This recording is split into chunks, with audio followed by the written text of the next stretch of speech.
Welcome back. So, as we start off on our first conversation, that feature is something that we want you to reflect on, and we'll be going around those states that CNG infrastructure has been reportedly launched to see how well it's doing. And some of our findings from Kwara is what you have just seen since the launch of the CNG center in May.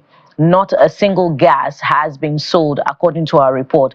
But also, Kwara State University is, of course, starting with plans, or has hinted rather about plans to partner with other organizations to, invest in CNG infrastructure. So from there, we're going to go to another state. But what are the concerns about CNG safety, particularly, with the report by the Malaysian government that is starting to phase out its own CNG initiative because of concerns of safety for users? Of course, we have Mr. Ayodele Oni, energy lawyer and partner at Bloomgate Law Firm, joining us for that discussion on the program today. Thank you so much for joining us, Mr. Ayodele Oni. Welcome to the program. Thank you very much for having me. Good morning. So before we begin the CNG conversation, let's talk about the power grid collapse, Mr. Oni, and I'm sure that you have quite a few things to share in that regard.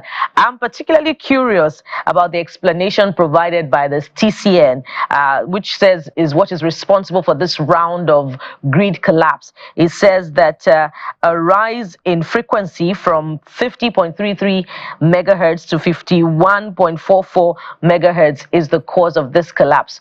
Pray tell how a rise in frequency can cause grid collapse. We're supposed to be experiencing increase in generation. So is this to say that we should prepare for more collapses, Mr. Oni? Okay, there are several reasons for grid collapses. Some of them are technical, and some of these goes to poor infrastructure. I was having a conversation yesterday around spinning reserves.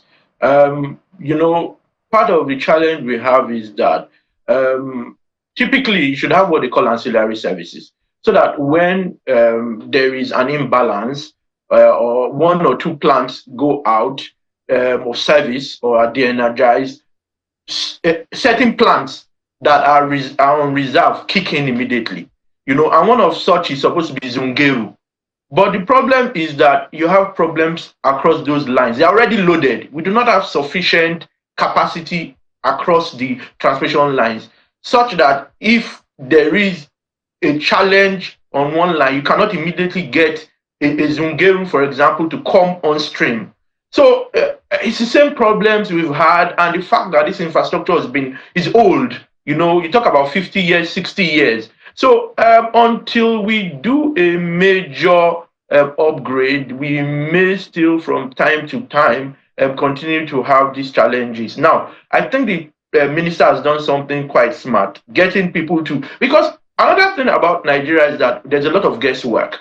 There are too many people saying too many things, but you need to get to the root of it. And I'm sure you are aware that a committee was set up and their report was submitted, I think, yesterday or day before yesterday, so that we understand the full dimension, so that we're not hearing lack of EMS today, SCADA tomorrow, low frequency, all of those. So we want to be sure what those challenges are, so that we're not just throwing money at the problem. So for me, it's lack of what we should have done over a long period of time. I'll say one more thing.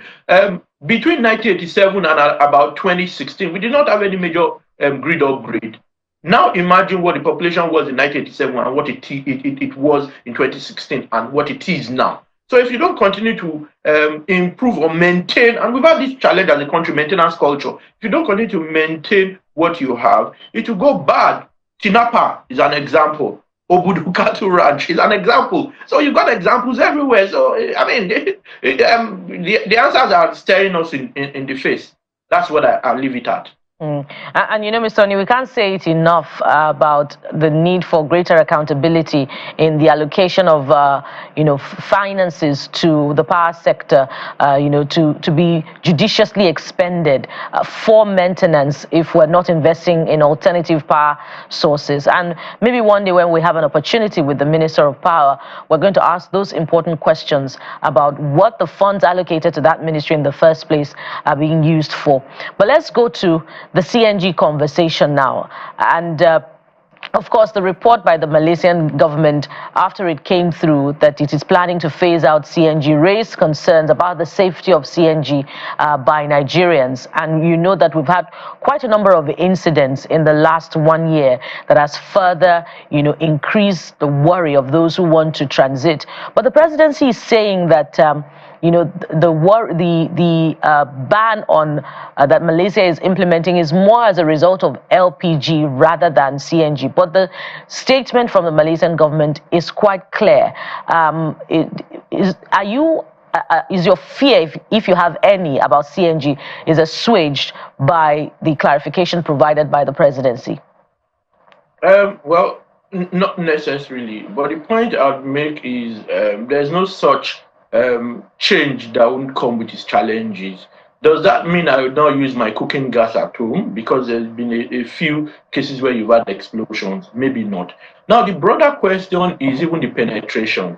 If Malaysia could only do 0.2%, because I tried to read the original transcript and I did try to convert it to English, right? They said they've only done a 0.2% success. Now, there are reasons for some of this. Then you ask yourself, why haven't they succeeded in places like the US? How many natural gas vehicles do you see in the US? So it's many things. One, consistency of policies, government going all out to encourage people to do it. If I have a vehicle that is brand new, I don't want to tamper with it. And when oil prices go down, people are going to be disinterested. So it's many things. Safety, yes, but I wouldn't say that. I mean, for many of those, they started to do it in 2003. You understand? So if you count, it has a lifespan. Everything does have a lifespan, just like human beings. So maybe they've not succeeded that much. It's 0.2% conversion, and then you have safety concerns. So why continue? It means people are not interested. That's their own story. Ours may be different, right? But yes, there may be concerns around those, but I think it's minimal, to be honest. All right, these are claims that do what they should do. Okay, these are claims that we learn from most of the time. So I would like to find out from you. They've given us a report in terms of their penetration that was not as successful as they expected. What do you think is responsible that we can learn from? Because what is going on now with some of the isolated incidences we've had with CNG, and then this report from Malaysia is further increasing that conversion hesitancy for Nigerians? Okay, a few things. I'll take Malaysia. I did look at Malaysia. I did look at the US. You'll recall, I'll start from the US and then go to Malaysia. The US, it was going to take flight in the US about the time you had Trump coming. And fuel prices then went down. And people got disinterested. And also, government didn't do enough to put in infrastructure. And that's a fear I have also with us. Infrastructure, people just weren't interested.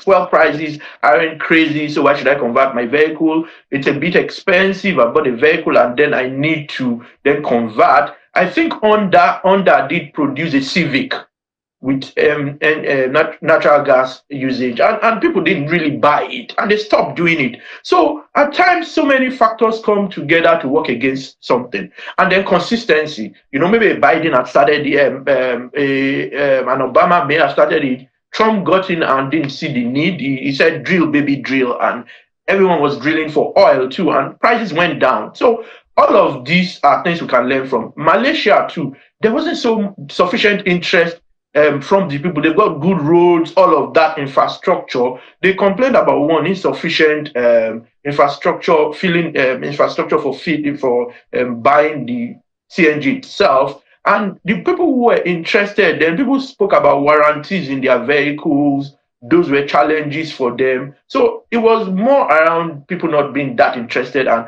if you have a good transport system, and you know you're not going to spend so much fueling your vehicle every now and then, you're going to say, why do I want to take the risk? Why do I want to damage my vehicle? I think those are psychological challenges, and human beings by nature do not really like change. You know, particularly where the change is a difficult one, and they have to choose between two evils at times. They just don't want to do it. So that doesn't then mean we won't succeed if government goes all the way and there's consistency. Government does enough to encourage people from a fiscal standpoint. Government does enough to encourage infrastructure. If you don't have all of this in place, you just find out that people are not interested. If my car is 1 or 2 years old, I'm not going to want to do that. If it's a luxury car, I'm not going to want to do that. So it's probably going to succeed more around public transport, in my own view, than the private sector. I do not know any friend of mine who's converted, for example. So whilst I don't think it will necessarily fail, I think that government needs to do a lot beyond just speaking.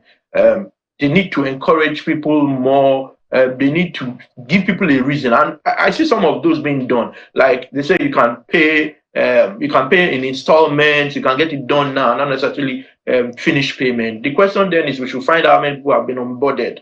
You know, we need data, we need statistics. All of those help. You know, if you ensure that it's not kept in shrouded in some form of secrecy, then people can begin to see. And you know, part of the challenge we also have in this part of the world is the trust quotient people have in government and in governance. You know, so if once there's a conspiracy theory against any policy government wants to do, more people seem to fall and support that because of the trust quotient over time.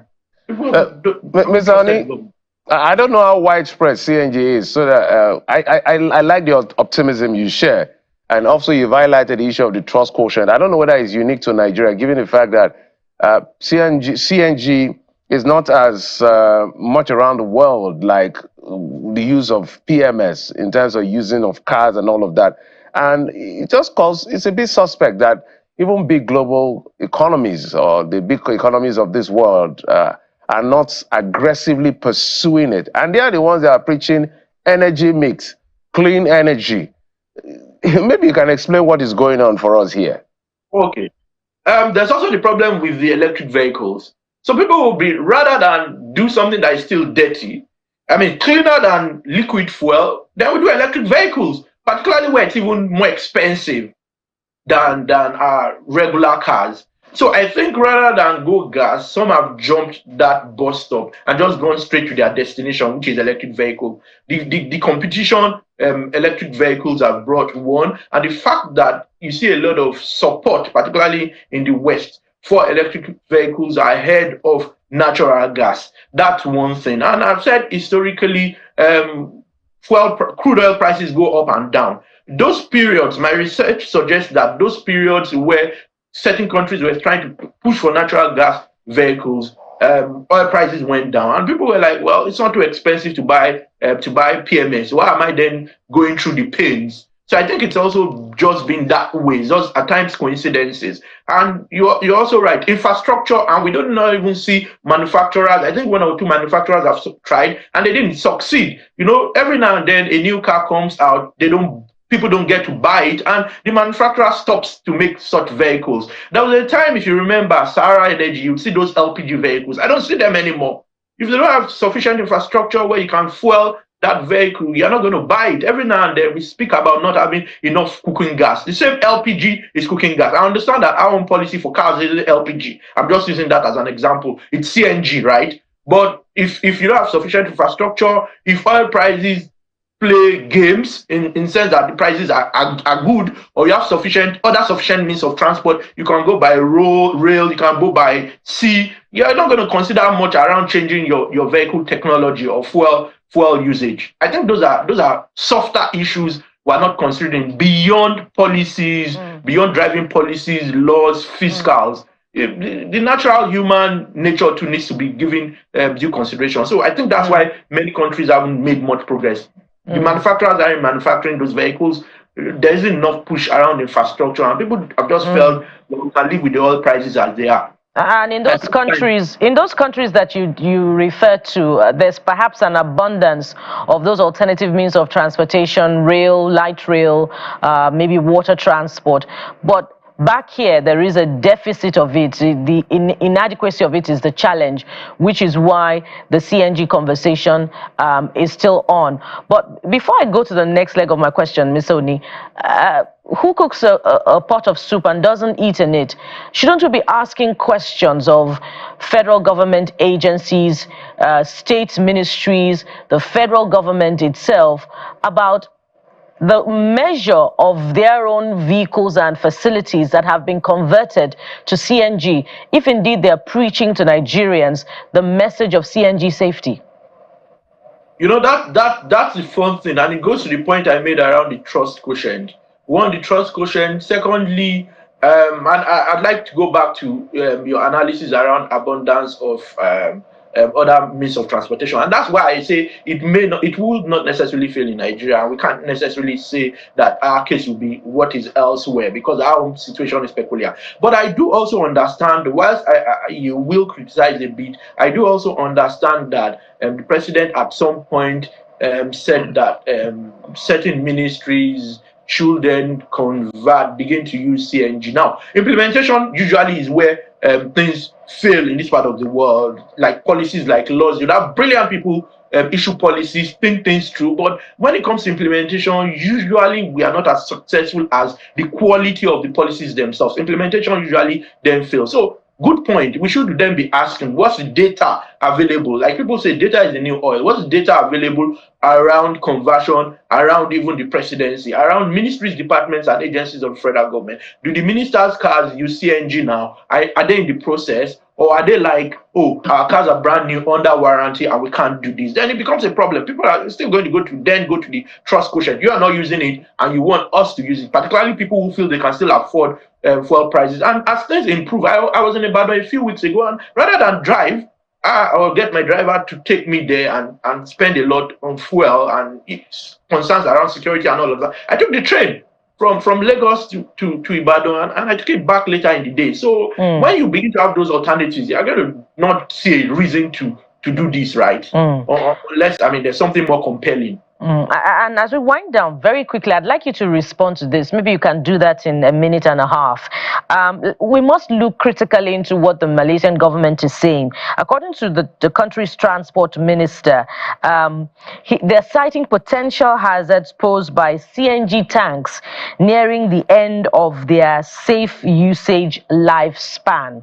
I'd like you to respond to that. If we consider Malaysia to be a country that, adopts standards in importation of CNG equipment for its vehicles. So if Malaysia is saying this, shouldn't we be worried even about the quality of a CNG infrastructure that we're planning to import into the country and looking critically into their lifespan before deploying them into the space for Nigerian vehicles to begin to use?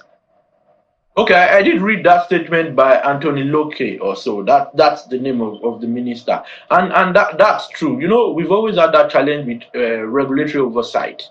Without mentioning names, you hear about bad fuel being imported, you hear this sort of things, and then it becomes a challenge if you think gas could even be more dangerous, right? Then it goes to regulation. Are we regulating properly? Are we not just only speaking brilliant policies without ensuring that when the chips are down, we do the right thing? Are we going to ensure that corruption doesn't then mean that the official who is supposed to ensure or enforce standards and quality is not looking elsewhere? Those are questions. If you cannot ensure that people believe that would be the case, then there's a problem. Because in many cases, we even look up to Malaysia. We say we were better than them in the 80s. Now they are much better. They bought our whether I got palm fronts or whatever from here, and then are producing. So you're right. It's about ensuring that you do not only have standards in the books or in the laws, but the enforcement, and you